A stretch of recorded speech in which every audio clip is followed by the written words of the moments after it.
Just go ahead and say your name, where you from, what you do, and what you're about. All right, yeah, so JC, and I am the Executive Director of Operation Resurge. We are a nonprofit in the local area that empowers justice-involved youth to really break the cycle of incarceration. I'm in Raleigh. I'm not from Raleigh. I'm actually from up north. I came here from Bridgeport, but I've been here since 2009. I've been in Raleigh since 2013. Started in Durham. Mom to 3 kids. Got to mention that. And actually, I have a bonus daughter, so let's make that 4. A bonus. And I am a very proud grandmother to 2 babies. Who was the first person that believed in you, and what did they see that you yet didn't see in yourself? I mean, really, my mom is the first person who believed in me and expressed that to me.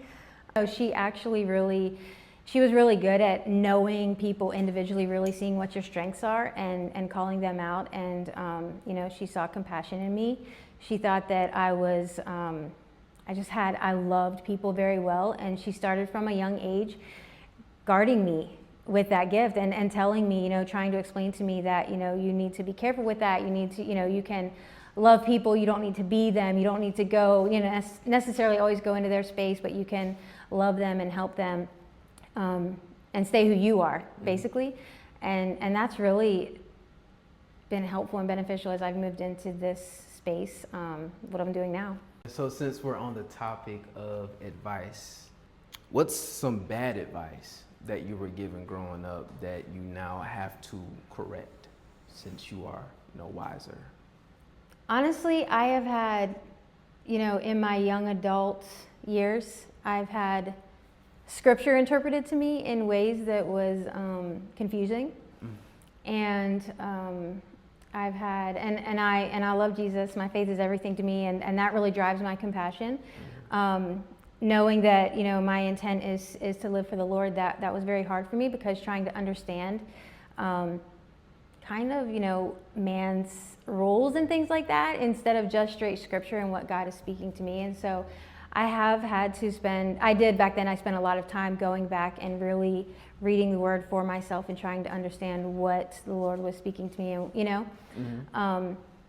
that was pretty impactful, actually, and really kind of guided the way that I approached raising my kids and training them in the word.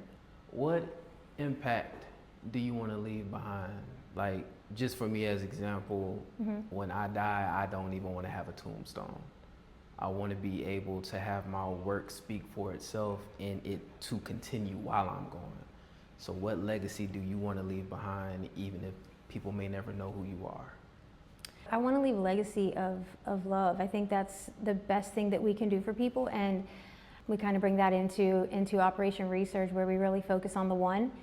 And when we're doing that, we try to lead by example with the way that we kind of like roll out the red carpet for everyone, regardless of what your story is, what your current situation is.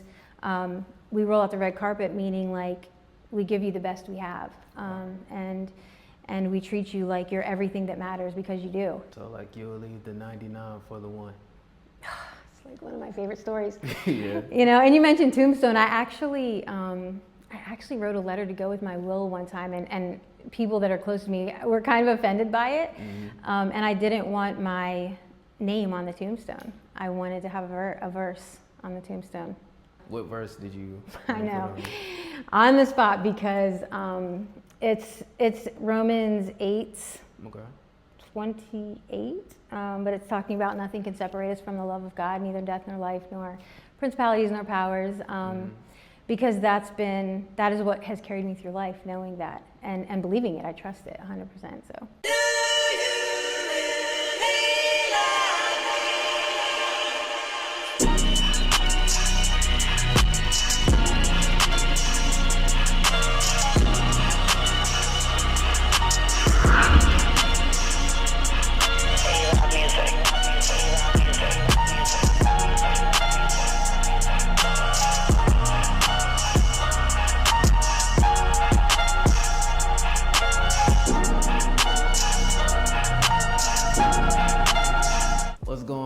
People, it's your boy Drees tapping in. Hope everyone is having a great week, and like always, I hope the same for your mental health. Today at the Trap Out, we have this. I met her earlier this year when I got certified to be a youth mental health first aider, and didn't even know who I was sitting beside. Because if y'all looked at the last Trap Out episode, you saw my big bro, DeLon. He knows everybody. So yes, for sure. Exactly. Yeah.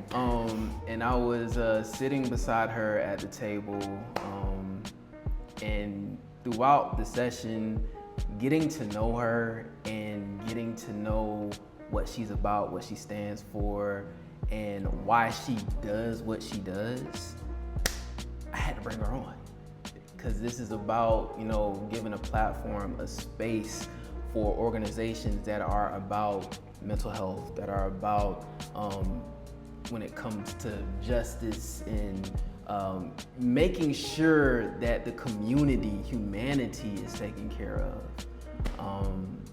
JC is just, I see what she's doing, and I just want to help.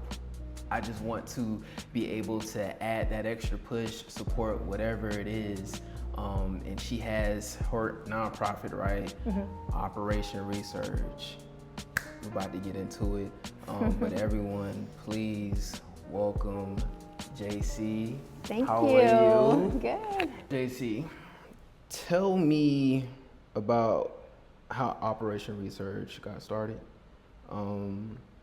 Why the focus on justice-involved youth and the support for reentry?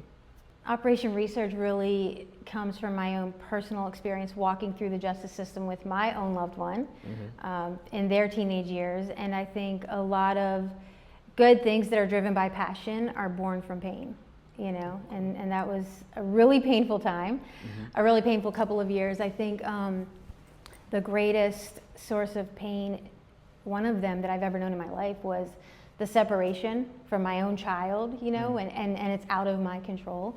The first time I experienced that was, I was actually fortunate enough to be on the scene for the first arrest, because people out there let me know something was going on, and I was able to show up. And I see my loved one there, handcuffs being put on, and the officers, I want to go talk to my loved one, and that's what I'm expressing, and they're, not so gracefully saying, you can't talk to him, he's in our custody.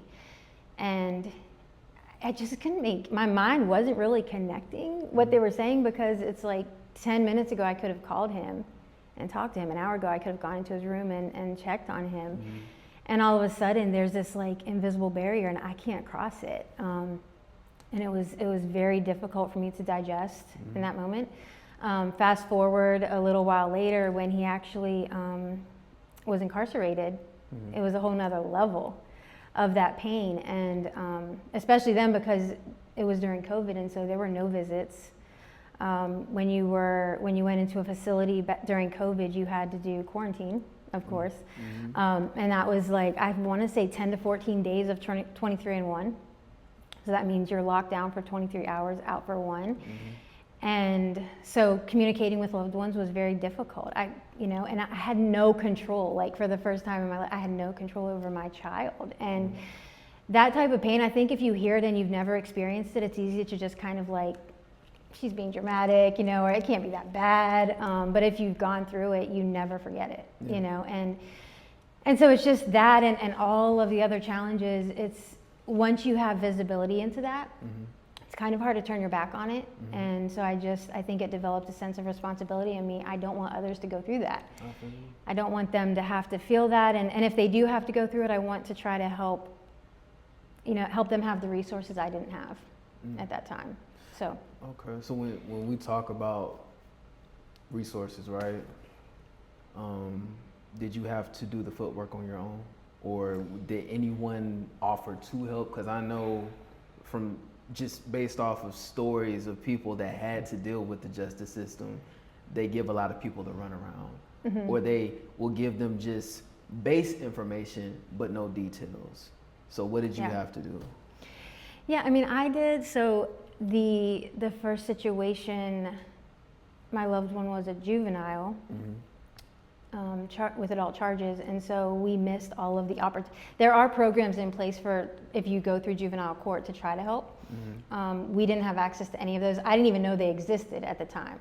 Okay. So I did have to do a lot by myself. I really, I'm not a helicopter parent, but I do fight for my kids, and I pursue them hard when they're going down the road. And so I was very much in touch with people like probation officers and things like that who are really overtaxed. I kind of at first thought, finally I'm going to have someone to help me with this sense of accountability with him. But yeah, I had to do a lot of work by myself. And honestly, when I was going through that, I'm a smart person. I know how to network, and I know how to. I couldn't. When you're going through it, it's like Uncharted territory. It's more than that. You're traumatized, your entire life is disrupted. You still have to manage the usual things going on, and it's like this whole extra thing, and you have all these burdens that come with it. So it's hard to think, about what do I need, and you're searching. But the biggest thing was like, let's make sure we meet the court requirements. Let's make sure we show up when where we're supposed to be, so nothing else happens. And it's just a lot to navigate, and that's one thing I like to offer parents is just support in finding what you need, connecting the dots. Because when you're in the midst of it, it's just hard to think about. And when you don't know what's out there or what you really need, it's hard to find it. I got you. So with the resources that, you found on your own, did it make you feel like you were running out of time? Did you have a time clock, no, this has to, because like you said, you didn't have any control. So when you don't have any control, do you feel like the clock is on to gain back that control? Or did you feel like, okay, I just have to take it one step at a time because this is, new to you?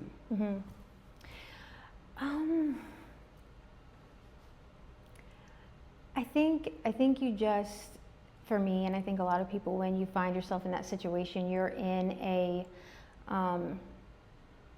on a trajectory that you can't stop, and at least in terms of the legal part of it, you do kind of have to go with the flow, and you do kind of have the mindset of being obedient to whatever that is so that you don't create more issues for yourself. I did course correct a couple of times when, we engaged with the wrong person, and I could tell right away they weren't going to have my loved one's best interests, and so I would do that. But honestly, I really, I didn't have a lot of resources, and I never really achieved success in finding the things that I wanted. Very frustrating thing was there would be things like court required programs to go to that were too full. You couldn't get into them. And, we missed out on a lot of opportunities that are they're designed to help, but there's so much either red tape or barriers to get there that you can't access it, Do you think they're also designed to be difficult and challenging? I don't want to say they're designed that way. I don't know what Okay. I don't want to say that.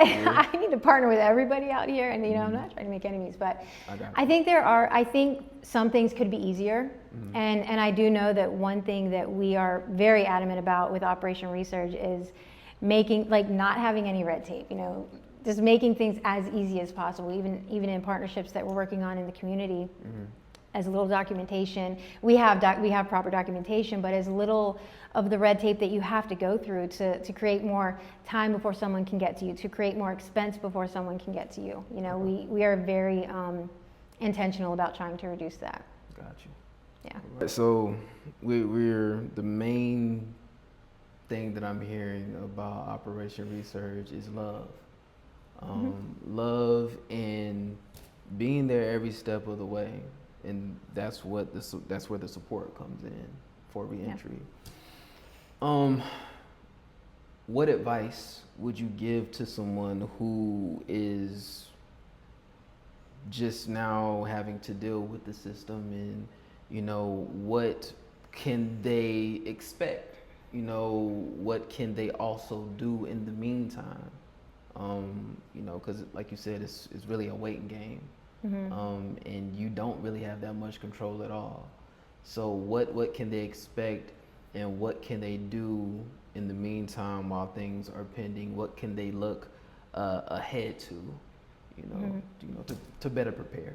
Lock in on your loved one, and whatever that has to look like through this journey. Sometimes it's going to look like tough love. And tough love to me doesn't mean turning your back on them and making them, okay, you go. It doesn't mean that to me. Sometimes it means keeping them close when it's the hardest. Because you know that you're that positive, you're the one positive voice they have right now, And so it's locking in, it's making sure, helping them go that extra mile to help them get to where they need to be. Even, a lot of times especially these younger kids, they're not thinking about, I have court tomorrow, and they're not caring about it either. True. And so it's, sometimes doing things that you might want them to owning some things, whatever that looks like, to lock in, whether it's encouraging them, whether it's, creating boundaries, whatever that is. I think that is how you walk the journey with them, I think is going to say a lot to them. It can impact a lot for them in the future. And I just would say to anyone who's around, young people, whether they're just as involved, whether it looks like they're headed there, whatever the case is, I think, you just have to be intentional with them. I haven't told a lot of people this, but I have 5 legacy loved ones. And what I mean by that is, and by the way, it might not make sense. We say loved ones because that is what our kids are to our community. They're our loved ones, and I really don't like the legal jargon, once you get in the system, the names that they, the kind of the label that you get. So that's why you keep hearing me say loved one. Okay. But yeah, I have 5 legacy loved ones that really motivate me on the hard days, because this isn't easy. No. And it's not that I want to turn my back on the people. It can be emotionally draining. It takes a lot of time, and that I volunteer happily, But I have 5 legacy loved ones that really keep me going, and I'll just provide a little bit of context on them without saying who they are. They don't even know who they are. 2 of them are no longer with us. Their lives were cut way too short on the streets. 2 of them are living the life, kind of still making some bad decisions, not really surrounding themselves with the right people. And one of them is winning, They're winning today, and we're praying for tomorrow. That's what I say. Okay. But they have beat the odds. They've beat the stigma that people put on them. And they are now investing in other young people. And that's the dream. And so, I think people need to focus on and really think of where you want to go. Don't get stuck in where you are, because that can just be overwhelming. Think about where you want to go. See your loved one there, see them there, and keep pushing for that. Because if you can imagine, if one person impacts one person and that person impacts one person, the human residual of that it's going to lead to generational change. And that's what we're trying to drive. True. So when it comes to, because I know you said 2 are no longer with us, and then the other 2, they are still in the life. When do you know, hey, this is my breaking point, but I know I've given it my all? Not saying that you've already given up on them or anything like that, but there may be someone out there who may not know where to draw the line at. So it's like, where do I draw the line? Because I'm giving my all. I'm really just trying to help this person. I'm trying to bring them out of the darkness into the light. Yeah. All that I'm doing, it looks like it's not working, or it may work a little bit, but then they're falling back into their old ways. When does a person say, hey, I have to take my hands off of this? I think that you never fully walk away. I think along the way you have to create boundaries sometimes. You have to put up guardrails around yourself, and you have to take care of yourself, because you have to be the best version of you to help. But I think there has to be space for people to keep messing up. I did that. And let's be honest, I know a lot of what I know, not just because I went through it with my own child, because you know, I did things when I was a young person, and I know a little bit about it from that. So, Exactly. you know, if we talked earlier about my faith, and if God would have given up on me after 5 times, you know, if he gave me 2 times, Yeah. I would have been in trouble. If he gave me 3, I still would have. If he gave me 10 times, I still would have been in trouble. If he gave up on me, you know, I might not be here. And so, I think that you never give up. Like you never give up, but you do. There are times where you may have to create space, Okay. just to protect yourself. But yeah, I think when you lock in, you're locked in. You know. Locked in, twin. Let's stop. Yeah.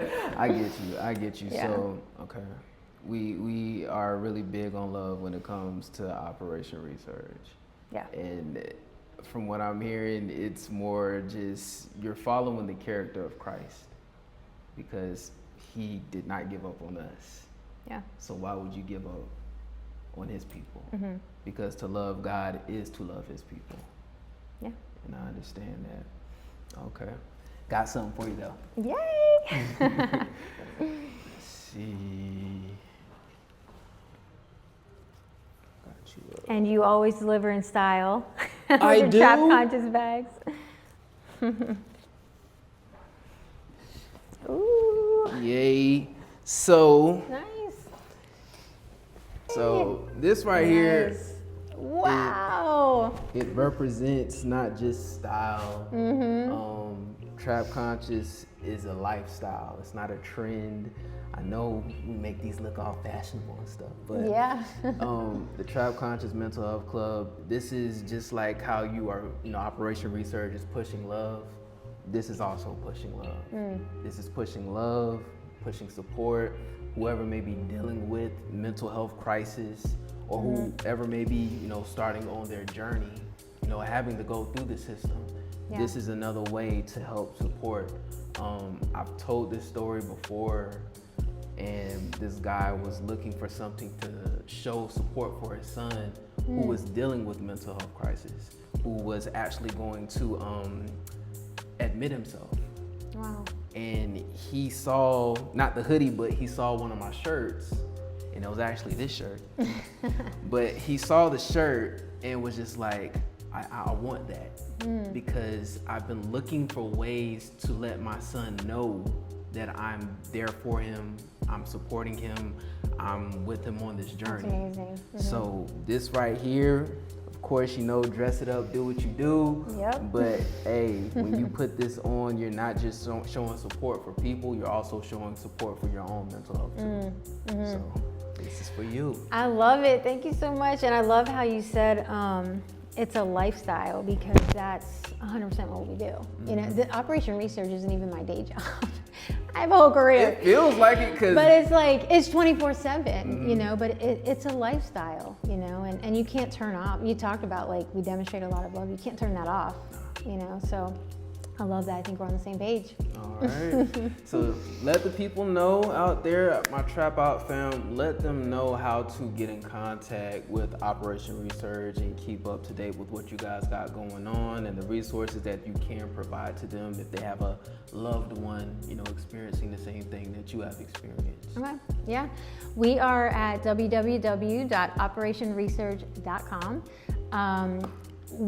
Our email is whateverittakes@operationresurge.com. You can catch us on Instagram.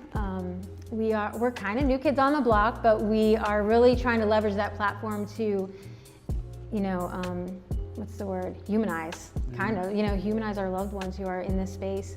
We're at operationresurge.com.